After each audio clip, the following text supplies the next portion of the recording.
Deesa police line બહાર જ પોલીસે કાળા કાચવાળી પોલીસની જ ગાડી ઓડિટ ઇન કરી દંડ ફટકાર્યો, ફિલ્મો ઉતરવાઈ।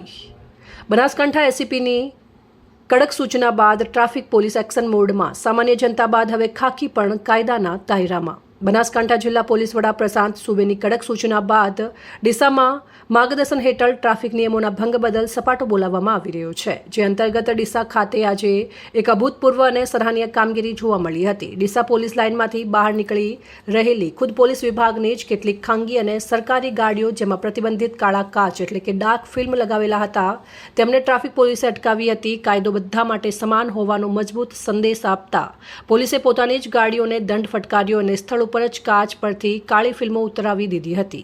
સામાન્ય રીતે કાળા કાચવાળી ગાડીઓ માત્ર સામાન્ય નાગરિકોને જ દંડવામાં આવતા હોવાની ફરિયાદો ઉઠતી હોય છે, પરંતુ એસપીની સ્પષ્ટ સૂચનાને પગલે ટ્રાફિક પોલીસે કોઈપણ પક્ષપાત વગર ખાખી વર્દીધારીઓ સામે પણ લાલાંક કરી છે। ટ્રાફિક પોલીસની આ નિષ્પક્ષ અને કડક કામગીરીને પગલે સ્થાનિક લોકોએ પણ બનાસકાંઠા પોલીસના અભિગમને બિરદાવ્યો છે। અહેવાલ અમૃતમાળી, સંબંધ ભારત ન્યૂઝ, ડીસા।